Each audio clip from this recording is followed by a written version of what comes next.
The bells of Hollowmere rang all morning, and Linnea felt every one of them in her teeth. She stood at the tall window of the bridal chamber, while two maids fussed at the hem of her gown, and she told herself the cold sitting low in her belly was only nerves. Brides were meant to be nervous. Her mother had said so twice already, in that smooth voice that never quite reached her eyes. Every bride trembles, Renata had told her, smoothing a curl against Linnea's cheek. It only means you understand what you are giving up. Linnea had not answered. She had learned long ago that answering her mother rarely improved anything outside. The whole of Hollowmere had gathered. She could see them from the window, the pack streaming through the gates in their finest ribbons of silver and deep green threaded through the bare trees, banners lifting in a wind that carried the first bite of winter. It should have been beautiful. Perhaps it was. Linnea could not seem to feel it.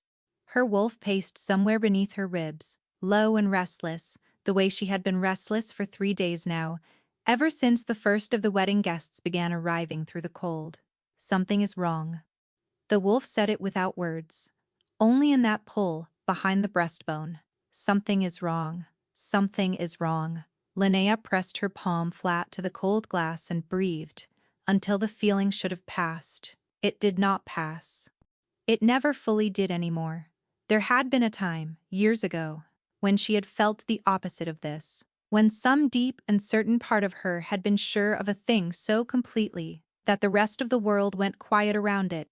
She did not let herself think of that time. She had built a wall around it, stone by stone, and she did not go near the wall, and she certainly did not look over it. Whatever had lived on the other side was gone. She had been told so. She had believed it, because believing it was the only way to keep breathing. She turned from the window and let the maids finish their work, and she watched herself in the tall glass, as though watching a stranger being dressed for a part in a play. The gown was beautiful. Everything in that house was beautiful, which Linnea had learned long ago was not the same thing as good. The silk had been chosen by her mother, and the pearls at her throat had been chosen by her mother, and the very shape of this day had been chosen by her mother, and Linnea stood inside all of it, like a guest inside her own life. She pressed her hand once to her breastbone where the cold sat, and she thought of the word her mother had used, giving up, as though a bride walked toward a joining and not away from something. As though there were a thing left in Linnea that had not already been given up years ago, quietly, in the dark, without ceremony and without any hand reaching out to stop it. A knock came at the door. Her sister slipped inside without waiting for an answer. Kala was radiant that morning, which was not unusual. Kala was always radiant.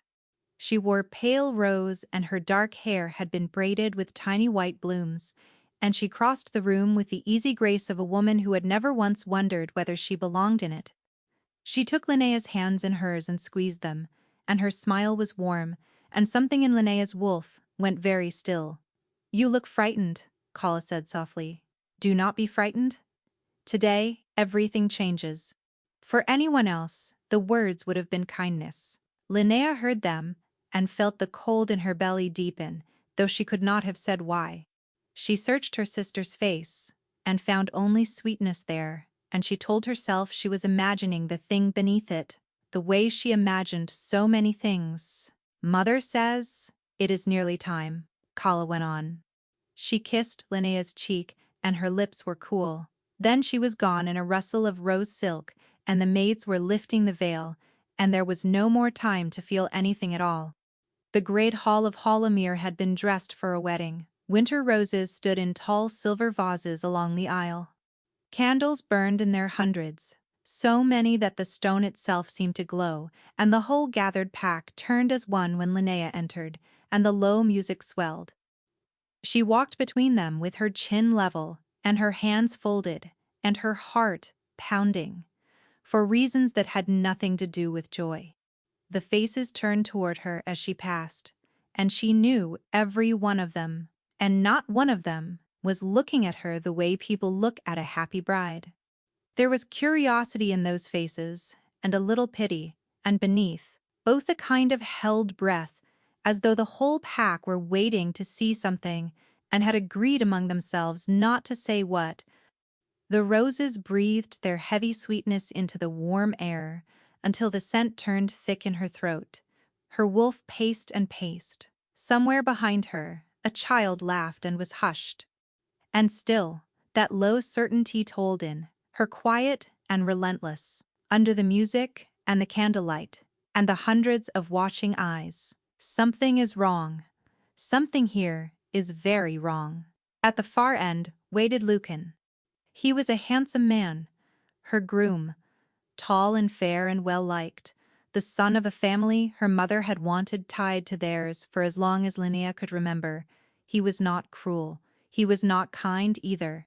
He was simply a man who did as he was steered, and Linnea had made her peace with that the way she had made her peace with everything, quietly and without hope. She reached the front. She took her place. She lifted her eyes to his, and she waited to feel something, anything, and felt only that terrible, unbroken cold. The elder began to speak. The old words rolled out over the hall, words about the moon and the bond and the joining of two into one. Linnea heard them from very far away. Lucan was not looking at her. She noticed it slowly. His gaze kept sliding past her shoulder, out into the gathered crowd, to a place she could not see, and a muscle worked in his jaw, and his hands, when the elder bade them join, did not reach for hers. "Speak now the vow," the elder said. "Silence. Speak now the vow." The elder said again, more gently. Lucan turned his head.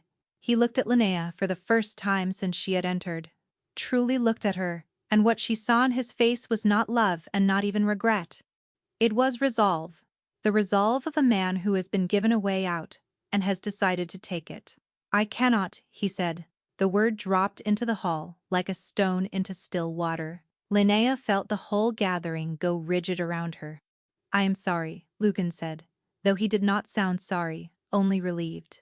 He stepped back from her, one pace, then another. His eyes found that place in the crowd again, and this time Linnea followed them, and this time she saw. Calla rose from her seat in the front row. She rose the way a woman rises when she has been waiting all along to be called smooth and unhurried.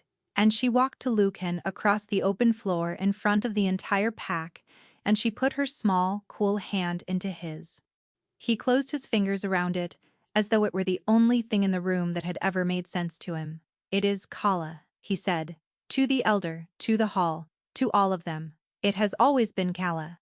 And Linnea stood alone at the altar of her own wedding, in her white gown, with the winter roses breathing their perfume around her, while a sound went through the gathered pack like wind through dead grass, and she understood, in one cold and perfect instant, that every part of this had been arranged, and that she had been the last to know. She did not run. Later she would be proud of that, in a small and bitter way. She did not weep, and she did not fall. She simply stood, because moving seemed impossible, because the floor of the hall had become a great tilting thing beneath her feet, and all around her the murmuring rose and rose. Her mother had not moved. That was the detail Linnea's wolf seized on even through the roaring in her ears.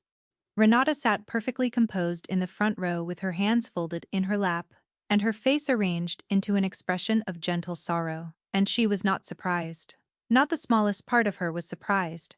She watched her elder daughter be discarded before the whole pack, and she wore grief like a borrowed cloak, and beneath it Linnea saw, plain as a struck bell, satisfaction. Then the great doors at the back of the hall opened, and the winter came in.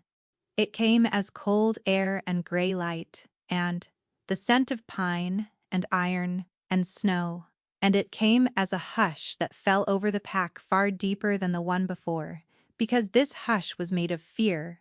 A man stood in the open doorway with the pale sky behind him, and even from across the length of the hall, she felt the weight of him land on the room like a hand pressing down. Her wolf, which had been drowning, went utterly silent. And then it woke.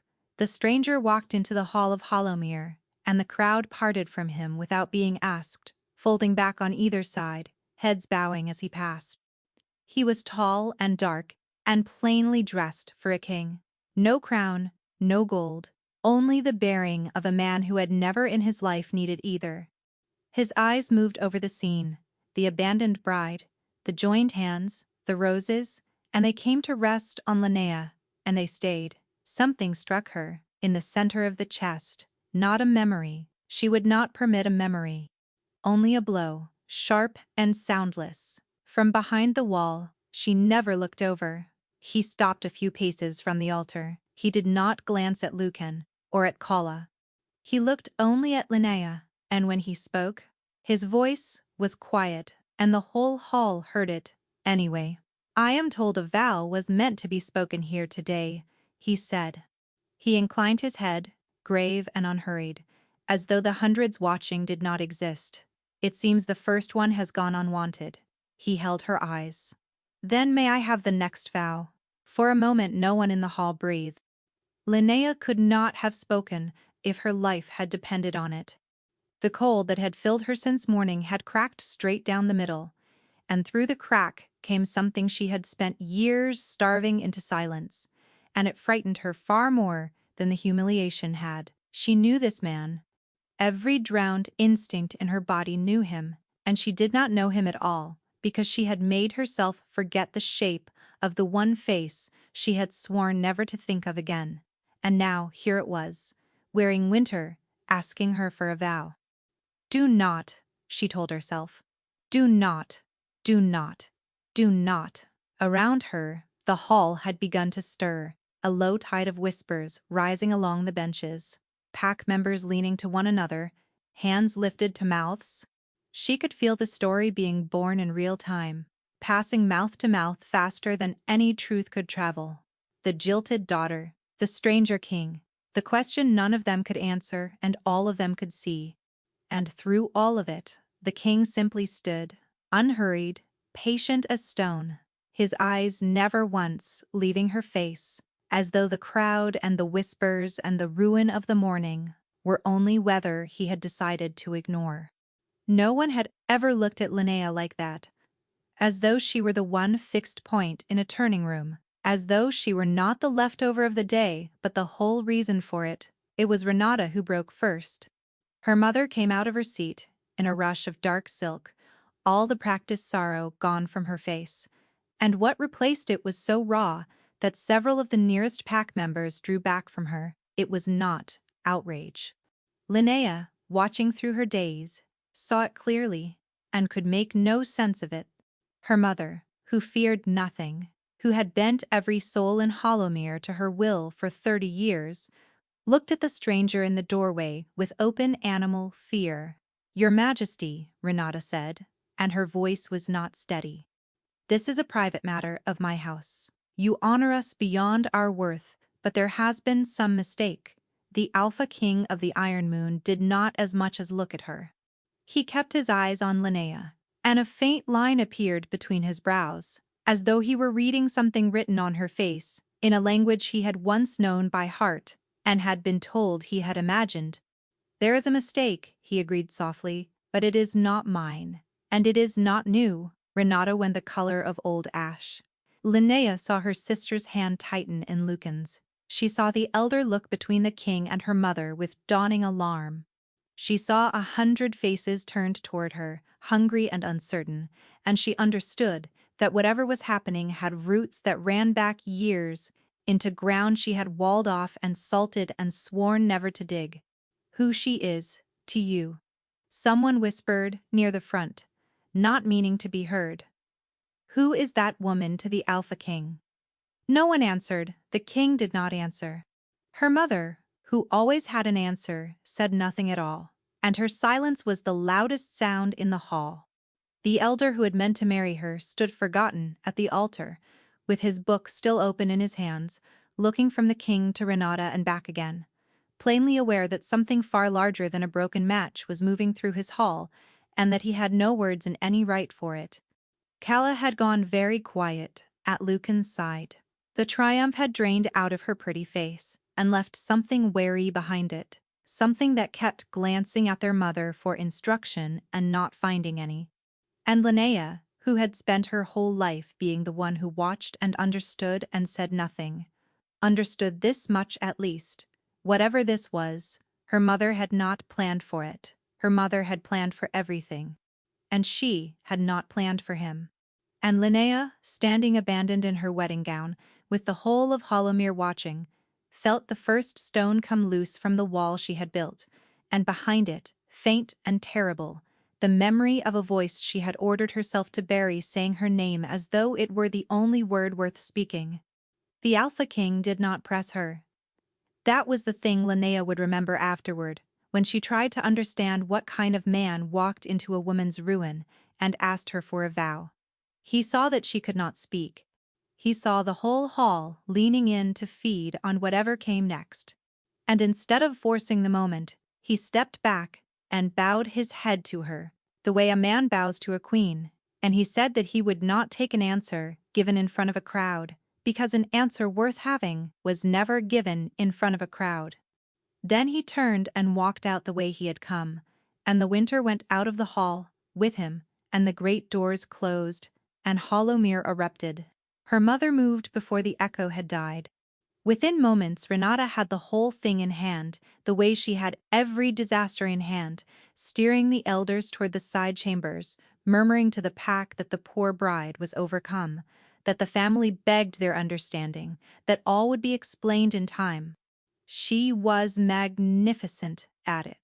Linnea watched her mother turn a public catastrophe into a matter of managed sympathy in the space of 100 heartbeats, and she felt the old numbness settle back over her like snow, and she let herself be led from the hall because she did not know what else a person did after the ground had opened beneath her. They took her to the small solar off the family wing, the room with the good fire, and the locked cabinets, and there the mask came off. Renata shut the door herself.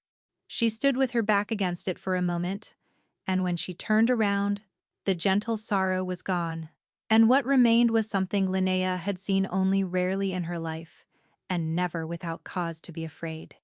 "You will say nothing to him," Renata said, "not one word. Do you understand me?" Kala had followed them in, still in her pale rose, still holding Lucan's hand as though the two of them had been welded together at the altar. She looked at her mother, and her mother looked at her, and between them passed a glance so quick that anyone else would have missed it. Linnea did not miss it. She had spent her whole life learning to read the weather of that house, and she read this now, and what she read was not triumph, it was fear, the same fear that had crossed her mother's face when the doors opened. The two of them, the architect and the favored daughter, standing in the wreckage of a scheme that had gone exactly as they wished, and they were afraid. Linnea's wolf lifted its head. Because it had gone, she saw that now, sitting in the good chair by the good fire, with the ashes of her wedding still perfuming her hair, she saw all of it at once, the way a landscape appears when lightning splits the dark. Kala dressed and waiting in the front row, not weeping for her sister but poised to rise. Lucan's eyes finding that seat again and again, through the vows, coached, rehearsed, sure of his cue. Her mother composed and unsurprised while her elder daughter was cast off in front of the entire pack. None of it had been betrayal in the moment, it had been performance. It had been built, plank by plank, and Linnea had been walked out onto it like a lamb who had helped hammer in the nails. "Why?" she said. Her own voice sounded strange to her, flat and far away. "Why go to all of it? You could have simply told me to step aside. I would have. You know I would have." Something flickered in Renata's face. For an instant, Linnea thought it might almost be shame. Then it was gone. "Because a woman who steps aside quietly can change her mind," Renata said. "A woman who is refused before the whole pack cannot. There is no returning from that hall, Linnea. You are unmarriageable now. You are pitiable. You are no threat to anyone, and that is precisely where you are safest." Safest. The word did not fit the sentence, and Linnea's wolf snagged on it the way it had snagged on her mother's fear. "Safe from what?" Linnea said. Her mother did not answer. She crossed to the window instead, and looked down at the courtyard where the pale sky was already going to iron, and for a long moment she said nothing at all. When she spoke again, her voice had changed. It was quieter, and underneath the quiet was something that made the hair rise along Linnea's arms. "You should never have been seen today," Renata said, almost to herself. "I told them to keep the gates." He should never have known there was a wedding at all. She turned, and her eyes, when they found Linnea, were cold and clear and calculating, weighing her daughter the way a merchant weighs a thing he means to sell or to be rid of. "Now he has seen you. Now he has spoken. That changes what must be done with you." What must be done with you? Not for you. With you. As though Linnea were a debt, or a stain, or a witness. Linnea sat very still in the good chair, and for the first time since the doors of the hall had opened, she felt something cut cleanly through the numbness, and it was not grief, and it was not shame. It was the first, cold breath of fear. That had nothing to do with her broken wedding, and everything to do with the way her mother had just looked at her, and the words she could not stop hearing. "Now he has seen you. That changes what must be done with you. He came at dusk, and he came alone, which no king should have done, and Linnea hated him for it. She had not meant to see him. She had gone down to the old chapel at the edge of the grounds, the small stone one no one used anymore, because it was the only place in Hollowmere where her mother's ears did not reach, and because she needed, just once, to be somewhere no one was performing at her. And he had been there, standing in the blue dark between the pillars, as though he had known she would come, as though he had been waiting the way she had once waited, years ago, for a man exactly like him, and had learned better. Her whole body knew him. That was the unbearable part. Her wolf surged up in her chest with a joy so total and so foolish that she nearly wept from the shame of it. Straining toward him, singing a note she had spent years teaching herself she had imagined. And Linnea took all of that, the joy and the singing and the terrible relief, and she buried it under all her years of grief, and when she spoke, her voice could have frosted the stones. "You should not have come here," she said. "To this chapel, to this holding, to my wedding. You had no right to any of it." He did not move toward her. He stood where he was, and something in his stillness told her he had expected warmth, and was recalibrating for its absence, and that the absence hurt him. Good, she thought, with a viciousness that frightened her. Let it hurt. Let him have one thimbleful of what she had carried in a flood. "I did not come to shame you," he said. "When I heard there was to be a joining at Hollowmere, I came because I could not make myself stay away. And when I saw what they did to you in that hall, I could not stand in the dark and watch it, because you are so very gallant," she said. The words came out jagged. "Because the great Alpha King of the Iron Moon cannot abide a cruelty." She laughed, and the sound was awful, even to her. "You will forgive me, your Majesty, if I do not fall to my knees in gratitude. I have met your gallantry before. I know exactly how far it reaches, and I know exactly the day it ran out." That landed, she saw it land. His head came up and the line appeared between his brows again. That look of a man reading a language he had been told he only dreamed he knew. "You speak as though I have wronged you," he said slowly, as though. Something in Linnea broke loose and came pouring out before she could dam it. All the years of it, the waiting and the watching, the road and the slow murdering of hope, one night at a time. "You knew me," she said. Her voice shook now and she let it.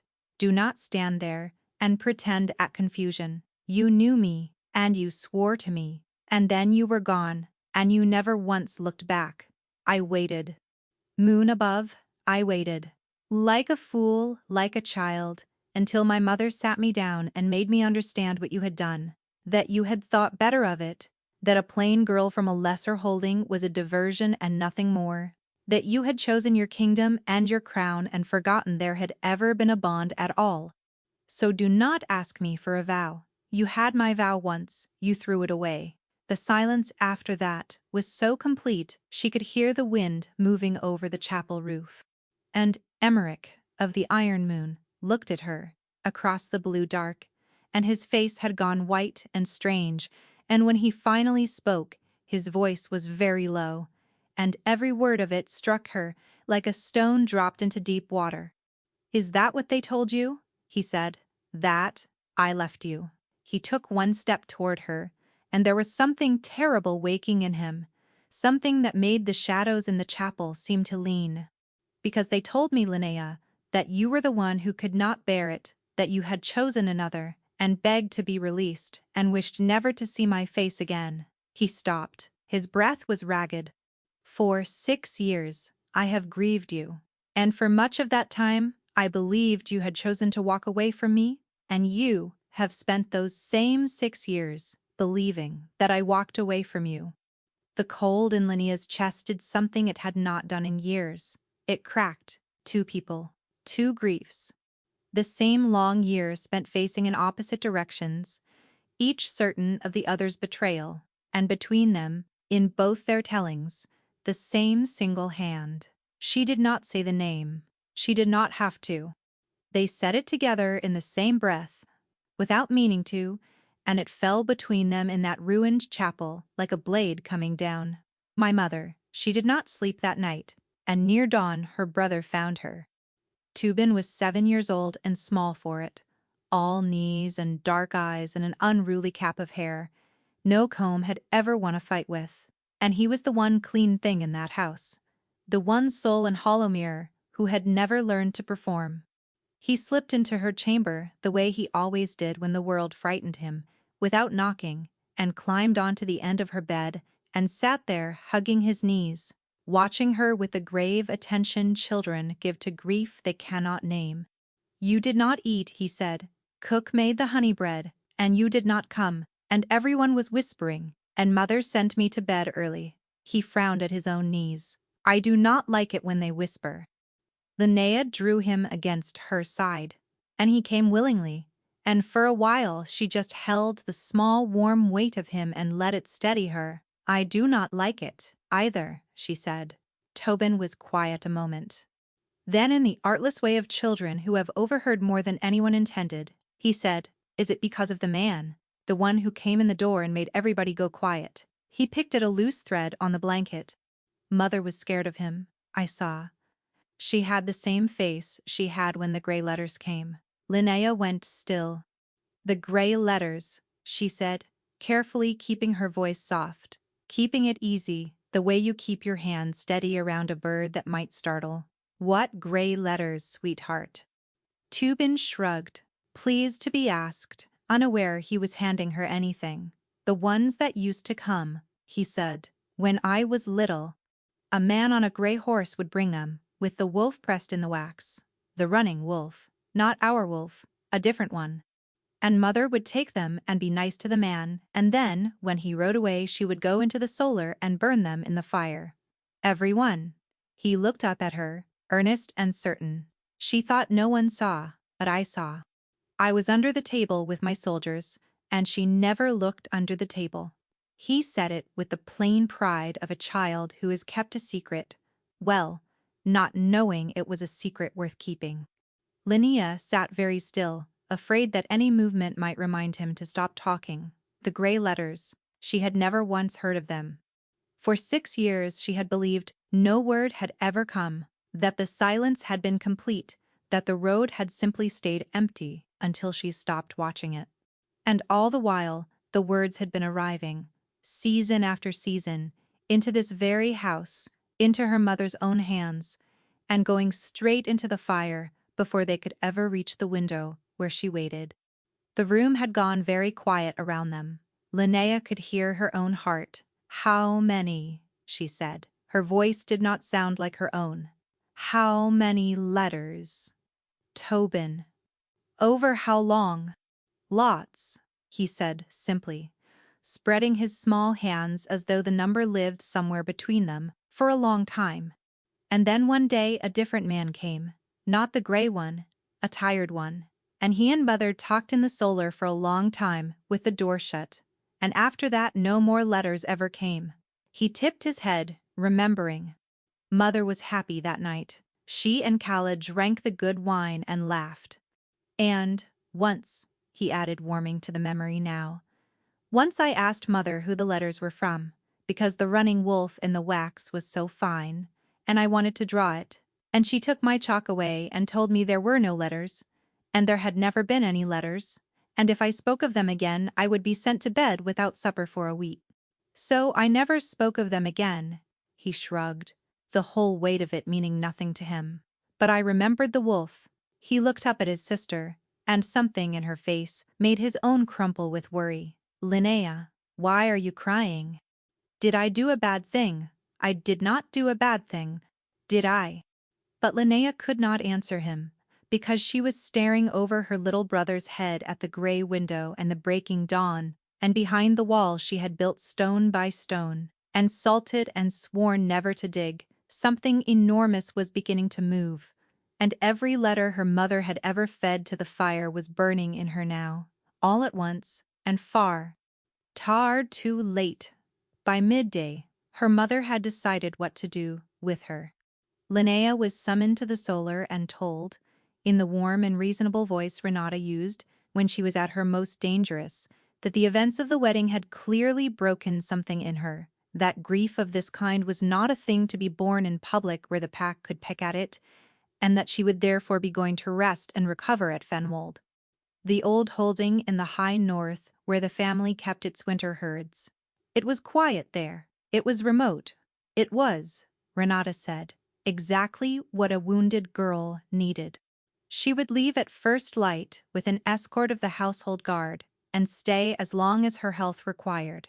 As long as her health required.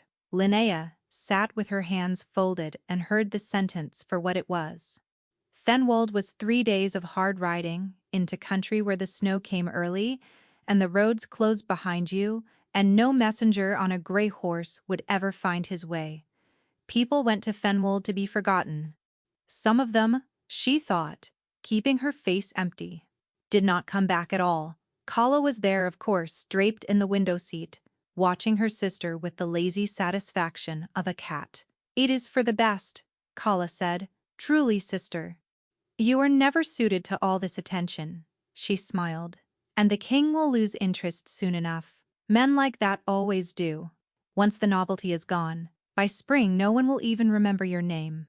Linnea looked at her sister, this beautiful stranger she had shared a nursery with, and felt no anger at all, only a great cold clarity, because she understood now what Kala was. Not a rival, not even truly cruel. Only a thing her mother had shaped and polished and pointed. A blade that did not know it was a blade. "Yes, mother," Linnea said quietly, "whatever you think best."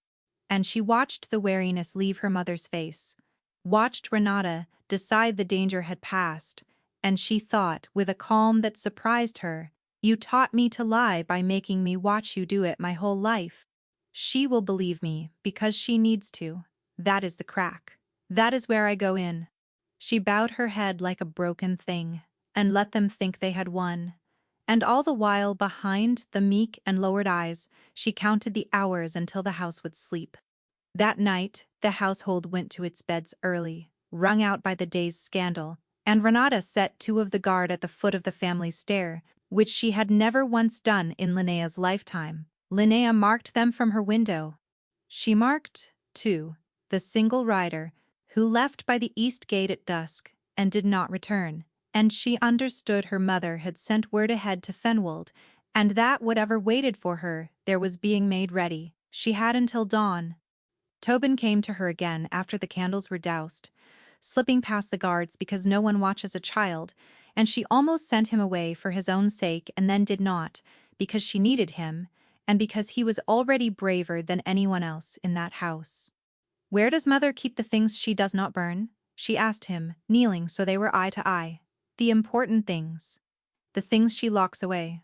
Tobin's face went solemn with the weight of being trusted. "The tall cabinet in the solar," he whispered.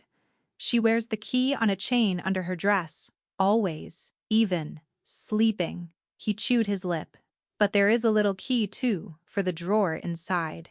She keeps that one in the blue jar on the high shelf, behind the histories no one ever reads. I saw her reach for it once, when she thought I was chasing the cat."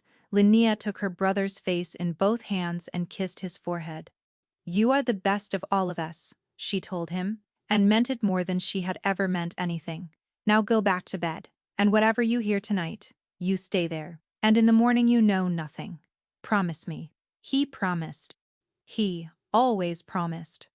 And when he was gone, she sat in the dark and watched the moon climb, and waited for the house to give her the hour she needed, while somewhere out in the cold, the Alpha King of the Iron Moon waited too, for an answer she had not yet found the courage or the proof to give. The house was full dark and silent when Linnea moved, and she moved like water, the way she had learned to move through that house her whole life, unseen, unheard, taking up no space that anyone might resent. The two guards at the foot of the stair had grown bored and drowsy. She went the other way, through the servants' passage, and the cold kitchen and the back of the hall, and came to the solar from the side, no one guarded, because no one imagined the meek daughter would dare. The blue jar sat where Tobin had said, high on the shelf behind the heavy, unread histories, her fingers closed on the small, cold key inside it. The tall cabinet opened without a sound. Inside, past the ledgers and the deeds, and the careful records of a woman who forgot nothing, was the small drawer, and the small key turned in it, and the drawer slid open, and Linnea's breath stopped in her throat. The cord lay on top.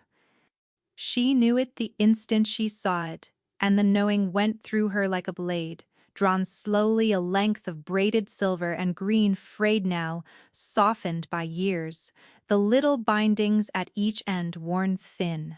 Their cord. The one they had wound about their joined wrists in the birch grove under the full moon all those years past, when a young woman, who thought herself free, and a man who wore no crown that night, had spoken words to each other that belonged to no elder and no hall and no pack, only to them. She had thought it lost. She had made herself believe she had dreamed the whole night, the grove and the moonlight, and the vow and the cord.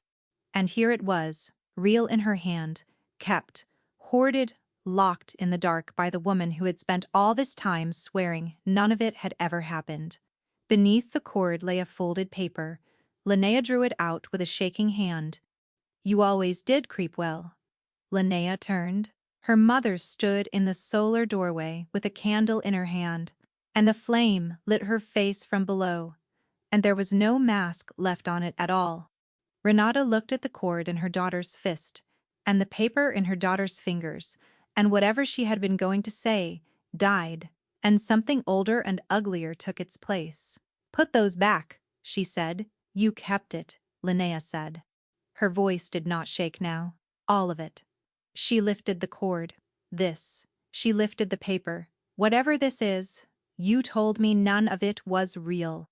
You sat me down in this very room, and you held my hands, and you wept with me. Mother, you wept, and you told me he had cast me off, that I had imagined a bond where there was only a great man's idle season, that I should be grateful he had let me go so gently.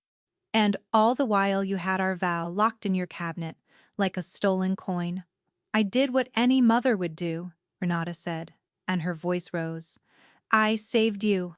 You would have thrown your whole life away on a moon-drunk night in the woods, tied yourself to a king, 3 kingdoms distant, and for what? A feeling, a pull in the blood. You would have gone and you would never have come back, and left me here with nothing. There it was, left me with nothing. Not for you, never once for you." Linnea almost laughed. "So you burned his letters," she said, and watched the word land on her mother like a blow. Watched Renata realize how much she knew, everyone, for years. "While I stood at that window and waited, and hated myself for waiting. While I decided, one night at a time, that I was a fool who had loved a man who never once thought of me again." She stepped forward. "He wrote, Mother. He wrote, and you fed his every word to that fire, and then you found a way to make him stop. What did you tell him? What did you do to make a king give up?" Renata's jaw worked. For a moment, the fear won, and Linnea saw the truth of it flicker across her mother's face before the fury slammed the door. "You will put those back," Renata said, low and vicious. "And you will ride north at dawn, and you will be grateful I do not do worse, because I am done, Linnea. I am done managing you." She turned her head toward the passage and raised her voice to a whip crack. "Guards!" "To me now," Linnea ran. She did not decide to. Her wolf decided for her, all her grief, and one night of truth igniting at once. And she was through the side door with the cord in one fist, and the folded paper crushed against her chest, before the first guard's boots hit the solar floor. Behind her, she heard her mother screaming her name, heard the house waking, heard the heavy tread of men in the dark corridors, and she flew through Hollowmere toward the only place her feet had ever been able to carry her when the walls closed in, the cold chapel at the edge of the grounds, where a king who had mourned her for so long was still, impossibly, waiting. He was there. Of course he was there. He came out of the dark between the pillars the moment she stumbled through the chapel door, and he caught her by the shoulders before she fell, and whatever he saw in her face wiped every other thing from his own. "They are coming," she managed. "My mother, her men. She means to send me north tonight. To a place people do not come back from." She pressed the crushed paper into his hands, because her own were shaking too hard to open it. She kept it, and this was under it. "I have not read it. I could not." He held her upright with one arm and unfolded the paper with the other, and turned it to the thin moonlight falling through the broken window, and began to read. She watched his face change. She would remember it all her life, the way it changed, the way the color went out of it, and something ancient and terrible came up behind his eyes. "It is a letter," he said. His voice had gone strange and quiet. "In a hand made to look like yours." He looked up, and there was such grief in his look that she could hardly bear it addressed to me. "Years old now and worn soft with much handling. Kept all this while, in that drawer like a blade, a murderer cannot bring herself to throw away." He turned it so she could see the careful, practiced script, so like her own, that even she felt a jolt of doubt. "It says you have thought on it and found the bond a girlish mistake. It says you have accepted the suit of a man of your own kind and beg me to trouble you no further." His voice cracked. "It says that if I ever cared for you at all, I will grant you silence, and let you be happy and never come." The chapel tilted around her. "I never wrote that," she whispered. "I never wrote a word of it. Emeric, I know," he said. He touched the script on the page as though it burned him. "I carried your true letters against my heart for a year before all this, until the ink of them went soft. I know how you shape your words. The small, careful way you close them. This is close. It is a very good copy, but it is not you." He looked at her, and understanding was breaking over both of them at once, vast and pitiless. "One just like it came to me by a tired man on a road. 3 winters after I lost you, when I had all but ridden myself to death trying to reach you and been turned back at every border with word that the girl from Hollowmere had wed and gone. I did not believe them, I would not. And then that letter was put into my hands, in what I thought was your own writing, in your own voice, telling me to let you go." He drew a ragged breath. "So I let you go. Moon, forgive me. I read it, and I believed it, and I let you go. Forged, all of it forged. The letters he sent, burned. The letter he received, written by the very hand that burned them. 2 people made to face away from each other across all those years by a woman who had smiled and wept and called it love, and then the cord. Linnea had it still, wound tight around her fist, and as the last of it came clear, something in her that had been damned and frozen for 6 years simply gave way, and the night in the birch grove came back to her, not as a dream she had ordered herself to forget, but as the truest thing that had ever happened to her. The moon through the white branches, his hands, younger than, winding the braided cord about her wrist, and his own his voice, low and certain, speaking the words that were only theirs. "Whatever they build to keep us apart, we will not stay apart, however long it takes, however far they send us. I will come, and you will wait, and the moon will bring us back around to one another, Because a true bond is not broken by distance, and it is not broken by time, and it is not broken by any hand but our own. She had answered him. She remembered answering him now, and I will never let go of it by my own hand. I swear it, under the moon. I swear it to you. She had kept the vow. That was the thing that shattered her, standing in the cold chapel with the proof of the lie in her lover's hands. She had never let go of it by her own hand. It had been torn from her by another. For all those years, she had believed herself faithless, a woman who had waited and then given up, and she had not given up at all. She had been robbed. A sob tore out of her, the first in 6 years, and Emeric gathered her in against him, and for one moment in the dark they simply held on. Two people finding out at once that the grief they had carried had been counterfeit from the start, that neither had been abandoned. Then the chapel door crashed open and the torchlight came in, and Renata's voice cut through the dark. "Step away from my daughter." Renata stood in the chapel doorway with 4 of the household guard at her back, and torches throwing red light up the old stone.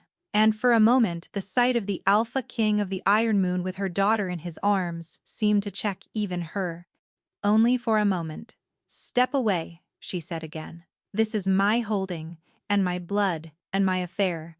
And king or no king, you have no standing here." Emeric set Linnea gently on her feet and turned, and he did not raise his voice, and he did not need to, because the power came off him the way heat comes off a forge, and the torches guttered with it, and the 4 guards behind Renata went pale and still. "I have every standing here," he said.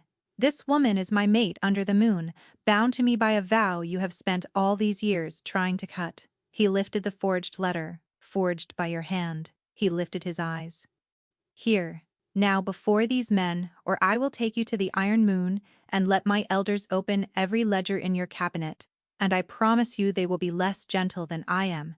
Being something in Renata's face finally broke, not into shame, into a kind of terrible honesty, the honesty of a woman who has held a thing secret so long that being made to say it aloud is almost a relief. "Fine," she said. "Fine. Yes, I wrote it. I learned both your hands and forged whatever was needed.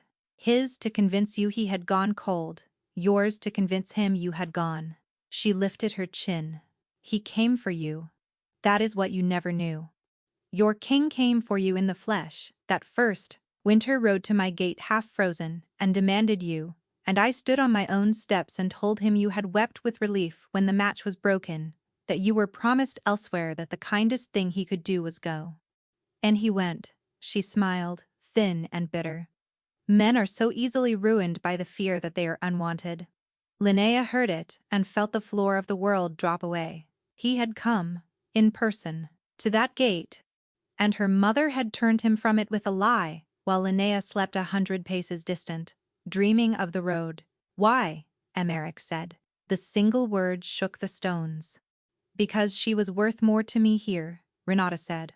And now the mask was wholly gone, and the thing beneath it looked out plain. A daughter bonded to a distant king is a daughter lost. A daughter shamed and dependent is a daughter kept. I had 2 of them, and only one was beautiful enough to sell high. So I raised the other to be useful, and useful she was, until you walked into my hall and threatened to make her free." She looked at Linnea with something that was almost pity. The wedding was to finish it. "To break you so thoroughly before the pack that no king would want you, and no man would take you, and you would have nowhere left to go but where I put you. Fenwold was to be the end of it." She said it lightly, and that was the worst thing, how lightly she said it. "You were not meant to trouble anyone." The confession fell into the chapel and lay there, and even the guards behind her were staring at Renata now with open horror. Because it was one thing to serve a hard mistress, and another to hear her name, the whole of it in the cold. And Calla, who had crept to the door behind the torches to see how it ended, Calla, who had known, who had worn the rose and taken the hand, and laughed over the good wine, went very white, and began, too late, to back away into the dark. They did not do it in the dark. Linnea would not have it done in the dark. Whatever had been taken from her had been taken in secret, in whispers, in fire and forged ink, and she had spent all this time believing a lie, because no one had ever spoken the truth where the pack could hear it. So they waited for the light. By morning, word had gone through Hollowmere, the way fire goes through dry grass. And when the pack gathered in the great hall, it was not for a wedding. The winter roses were gone. The candles were cold. In their place stood the Alpha King of the Iron Moon, and beside him stood Linnea, no longer in white, dressed plainly, and standing straight. And between them on a plain table lay a length of braided cord, a folded letter, and a stack of ledgers carried up from the solar. Emeric spoke first, and the pack heard the whole of it, from a king who did not raise his voice. The bond formed, years passed, the letters sent, and the letters burned. The envoy turned from the gate with a lie. What to do? The forged renunciation that had broken 2 lives. And then Linnea spoke, which was the thing no one in that hall had ever seen, the meek elder daughter standing before the whole pack and telling them, in a voice that did not waver, exactly what had been done to her, and by whose hand, while her mother stood under guard and her sister wept the useless tears of the finally caught. The pack was not gentle in its judgment. Packs never are, when they learn they have been made to pity a wronged woman as a foolish one. Elders who had clucked over poor jilted Linnea now turned their faces from Renata, as from something spoiled. And when Emeric laid the evidence before them and named the sentence, not one voice rose to soften it. Renata of Hollowmere was stripped of her name and her holding both. The pack would answer to a steward until Tobin came of age, for the boy at least had done no wrong, and Linnea would not see her brother left with nothing. Renata herself was put out past the borders before the sun was high, to live as a landless wolf lives, on the charity of strangers who did not know what she was, which was the one currency she had spent her whole life hoarding and would now never have again. Calla and Lucan were sent after her, the beautiful sister and the pliant groom, bound to the fate they had helped to build.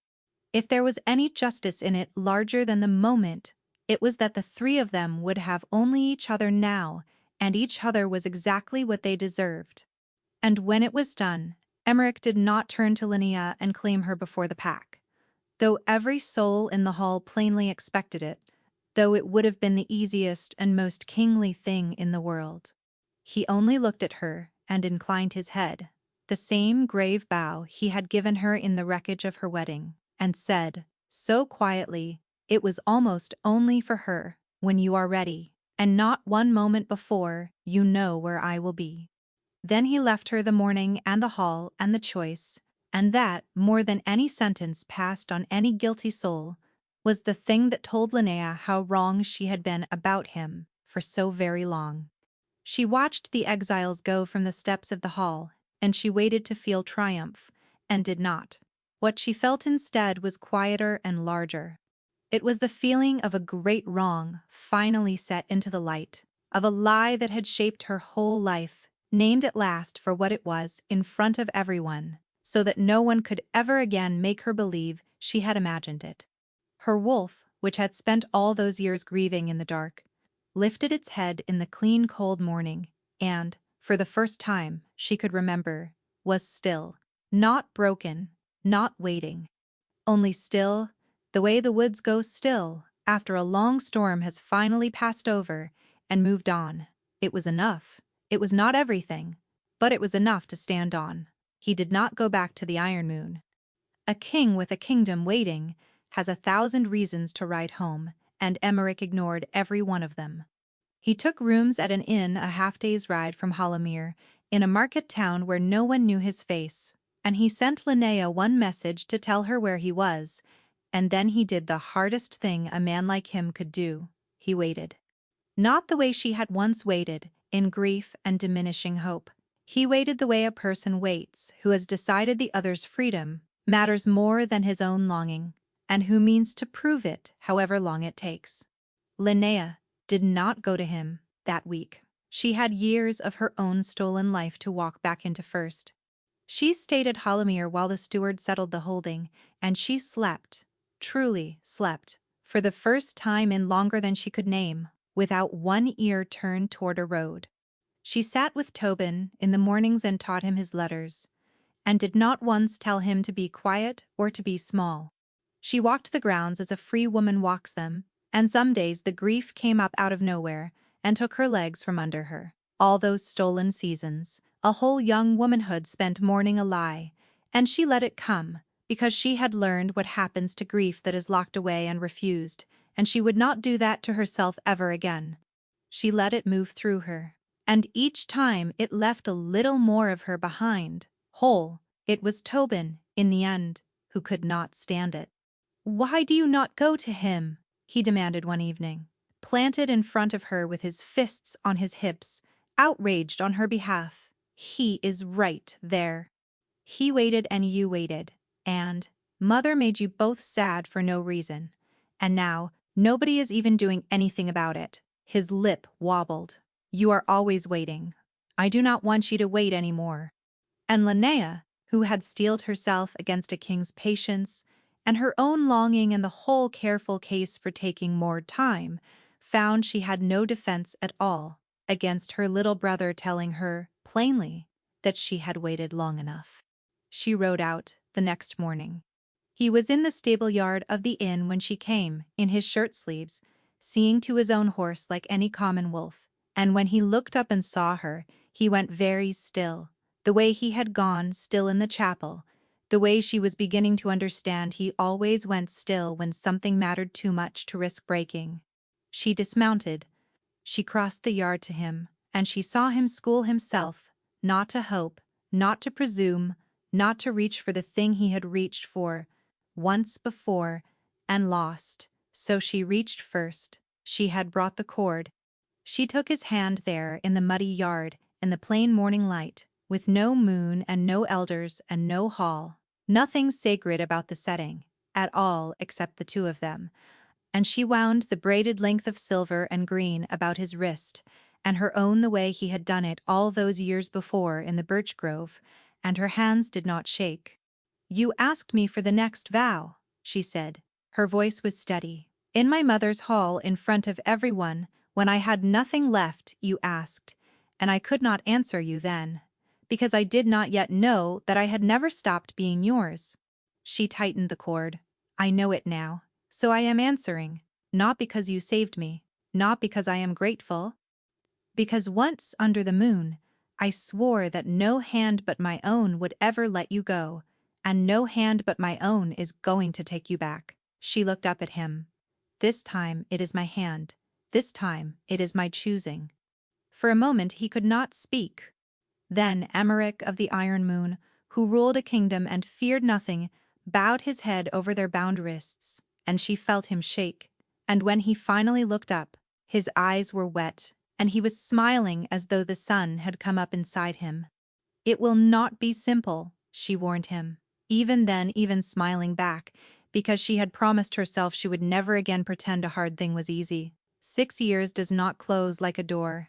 There will be nights I grieve it. There will be days I do not know how to be free, because I was never taught. You will have to be patient with me longer than you think. I waited 6 years. And in the end I let myself believe you had left me," he said. He turned his bound wrist, so their hands clasped. "I will wait a lifetime, knowing you did not. Take all the time there is, Linnea. I am not going anywhere. The moon cannot find me. This time, whatever comes, we do not let go." And in the muddy stable yard of a nameless town with a frayed cord binding their wrists and a whole imperfect healing still ahead of them, the woman who had been jilted at her own wedding and the king who had asked for the next vow began, at last and by her own free hand, again. Thank you for staying with Linnea and Emmerich all the way to the end of their story, and for sitting with all the long, cold miles they had to walk before they found their way back to one another.